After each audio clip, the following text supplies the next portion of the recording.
Bonjour et bienvenue à Entre nous, exclusivement sur les ondes de TV Rogers. Je suis Claude Andrea Boni. Je me ferai un réel plaisir de passer la prochaine heure avec vous. Pour clore en beauté la Semaine nationale de l'immigration francophone ou d'une autre, et mon invité de ce moment, c'est M. Kalula Kalambaye. Il est médecin spécialiste en santé publique, ancien représentant de l'Organisation mondiale de la santé à la retraite, acteur communautaire, auteur visuel, artisan du livre.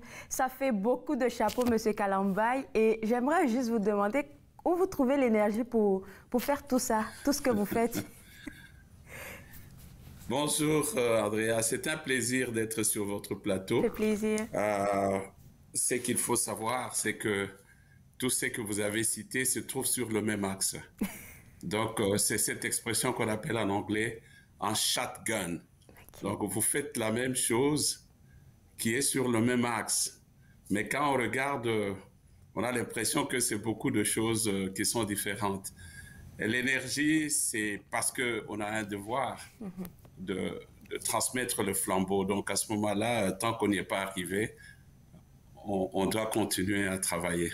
Et quand vous dites que c'est sur le même axe, c'est quoi votre axe à vous? La passion, l'envie de donner, c'est quoi votre axe? C'est servir sans concession. Wow. C'est-à-dire que nous devons être à même de servir pour aller retrouver l'humain en nous. Il y a tellement de distractions autour qu'on oublie que notre premier devoir, c'est de célébrer l'humain en nous, l'humain pluriel, dans ses différentes colorations, et d'aller retrouver la pierre rare qui se trouve au centre de nous, et de donner la lumière qu'il faut. Toute cette poésie-là qui sort du dedans de vous, là, est-ce que c'est pas ça qui vous inspire, qui continue de vous inspirer même à faire vos tableaux? Parce que en tant qu'artiste, là, vous portez plusieurs chapeaux, vous faites des peintures. C'est ça qui vous inspire, je suppose, hein? L'humanité. Exactement, c'est le fondamental, c'est l'humanité. C'est être à même d'avoir cette sympathie et de l'exprimer. Et il y a plusieurs façons de communiquer. Et j'ai trouvé que à travers les tableaux, à travers l'écriture, je me donnais beaucoup plus d'espace et de sérénité pour communiquer le peu que j'ai apporté. Il y a aussi d'autres façons de communiquer, militantistes, etc. Je ne suis pas très outillé pour cette façon-là, mais je préfère cette façon sereine, d'abord en moi. Ouais. Et elle me donne aussi cette... je crois qu'elle a aussi ce rôle exutoire. Ça me permet aussi d'aller me retrouver à moi-même, hein, d'essayer de m'élever. Je crois qu'il y a aussi...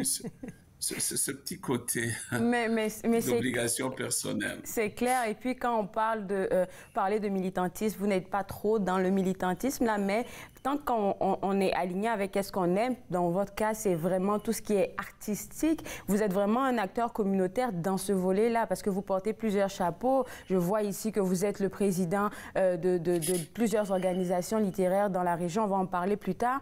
Et là, il faudrait dire que dans votre volet littéraire, vous avez plusieurs ouvrages à votre actif. J'espère ne rien manquer. On a Saveur des tropiques qui a apparu en 2017, 3 recueils de poèmes. Et je veux juste savoir, c'est quoi votre démarche artistique? Parce que j'ai déjà parlé avec une auteure sur le plateau de Entre nous qui me disait c'est les personnages qui viennent à moi. Et ça m'avait tellement frappé que maintenant, je me dis, ça sera ma mission de poser la question à tous les auteurs. C'est quoi votre démarche artistique? Oui, moi, c'est l'humain qui me parle. Okay. Je suis très attentif aux conditions humaines et j'ai eu cette chance, vous l'avez mentionné, de travailler pour une organisation prestigieuse et j'ai voyagé beaucoup et j'ai été en contact avec des hommes qu'on appelle habituellement démunis.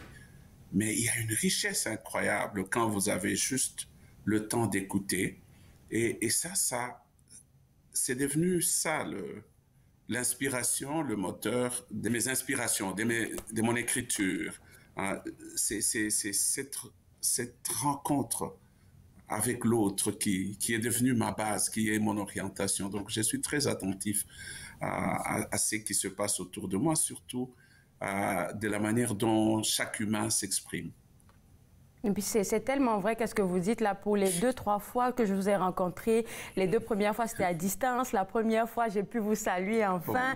Bon. Vous avez toujours un beau sourire sur votre visage, fait que c'est facile de vous approcher. Et puisqu'on est dans le cadre de la Semaine nationale de l'immigration francophone, je pense que vous avez quelque part un regard sur cette semaine-là qui célèbre vraiment l'immigration francophone, surtout pour les nouveaux arrivants. Oui, c'est très important. Vous savez, euh, quand on regarde un immigrant sur la route, on le juge à travers Sa une tenue, tout certaine ça. grille, oui, une certaine grille. Et on le classe, souvent on le classe très bas. Mais quand vous regardez de très près, quand vous l'écoutez, quand vous allez dans sa profondeur, vous réalisez que vous avez devant vous un héros. C'est quelqu'un qui a défié des obstacles. Et la première décision la plus difficile, c'est de s'arracher à son environnement, au sien. Même si ça a été une obligation, parfois on a été arraché parce que il y avait la vie à sauver. Mais c'est toujours un déchirement Ouais. de perdre ses repères et de se lancer à l'ailleurs. Et toutes ces étapes qu'on franchit, on ne les voit pas quand on est dans la rue. Les gens vous jugent à ce qu'ils voient là, et sûrement un quémandeur. Euh, mais il y a beaucoup de richesse. Alors, allez écouter cette personne, lui donner la parole, et vous allez découvrir beaucoup de merveilles. Ouais. Vous voyez? Ouais. Ouais. Et c'est très important, je crois, quand on nous donne des paramètres comme ça de réflexion, d'aller écouter aussi euh, l'autre qui est venu d'ailleurs. Qu'est-ce qu'il est? Qu'est-ce qu'il a à offrir? J'ai été très surprise de savoir que vous avez travaillé sur ce dont on va parler après la pause, donc le projet Histoire d'immigration qui a été lancé par les éditions David. Vous avez même écrit à l'intérieur et après la pause, on va en apprendre davantage. Je vous garde avec moi, M. Kalula. Et je vous garde aussi, vous aussi avec moi qui me regardez. Vous regardez Entre nous, exclusivement sur les ondes de TV Rogers.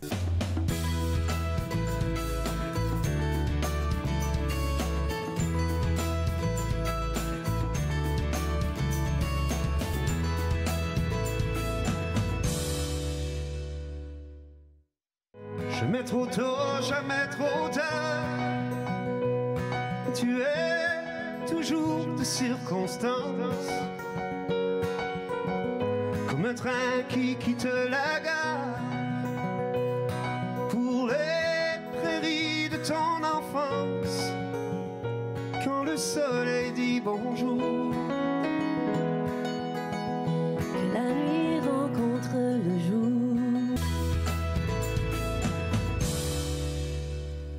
De retour à Entre nous, exclusivement sur les ondes de TV Rogers. Je m'entretiens toujours dans le cadre de la Semaine nationale de l'immigration francophone avec M. Kalula Kalambay, qui est acteur communautaire, artiste visuel et aussi auteur. Et M. Kalambay, avant la pause, on parlait de ce beau projet-là, Histoire d'immigration, qui a été lancé par les éditions David.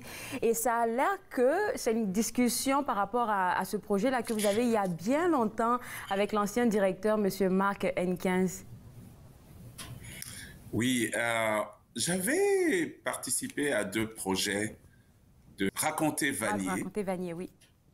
et Raconter l'Est ontarien. Et là, j'étais à Fred et j'ai assisté à cette soirée de lancement. J'ai vu les étoiles parmi ces habitants, des gens qui n'allaient jamais écrire et qui ont raconté leur histoire, la fierté d'avoir raconté leur histoire, la dignité que les éditions David leur avaient donnée. Ouais. J'ai trouvé que c'était un instrument important. Et j'en ai parlé à Marc au détour d'une conversation au conseil d'administration du Salon du Livre. Il était à ce moment-là notre président. Et immédiatement, il a mordu à l'idée. Et quelques temps plus tard, il a mis en place cette équipe dirigée par Véronique avec beaucoup d'énergie et de professionnalisme. Oui. Et puis, on a lancé, tu vois, le filet pour avoir des histoires.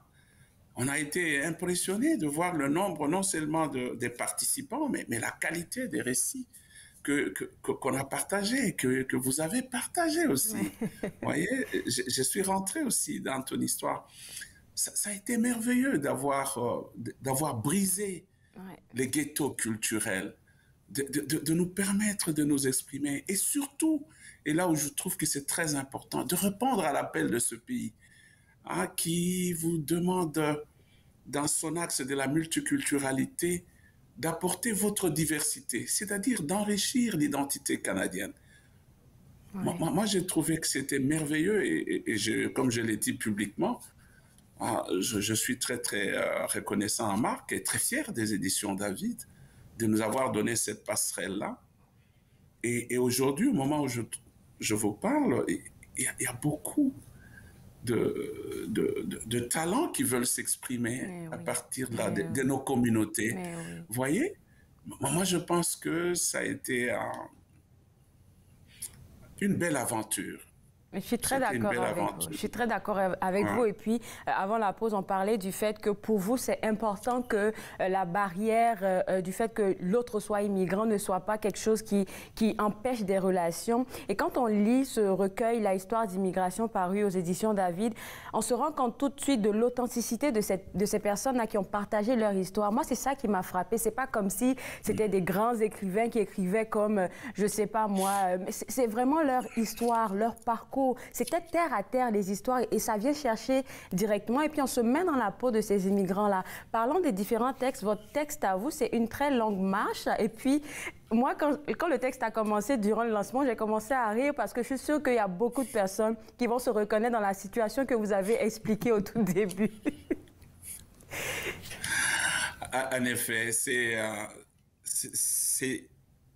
important que l'humain s'exprime et s'adresse à l'autre humain. Et c'est ainsi qu'on arrive à bâtir les alliances.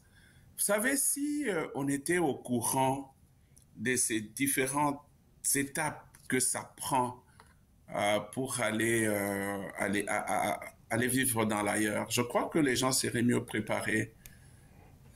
Et on ne le sait pas. En fait, toutes les histoires, ce sont des surprises.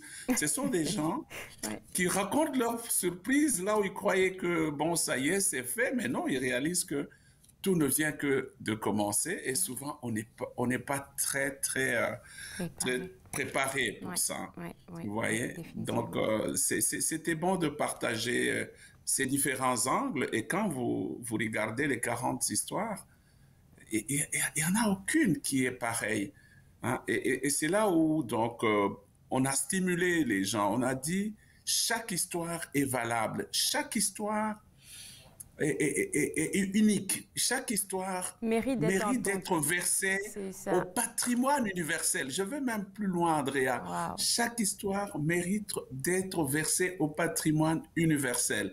Et dans le cas du Canada, chaque histoire est importante pour bâtir et saisir ce vivre ensemble, pour bâtir et vivre cette diversité que le pays nous demande. Ça fait partie des rares pays où les institutions vous disent, vous êtes chez vous, vous êtes les bienvenus, exprimez-vous.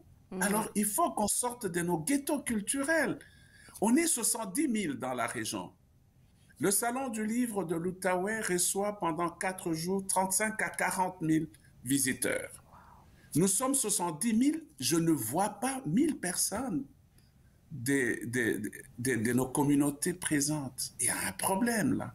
Oui, ça c'est très vrai. Nous sommes 70 000 dans la région capitale. On n'est pas dans les différentes manifestations.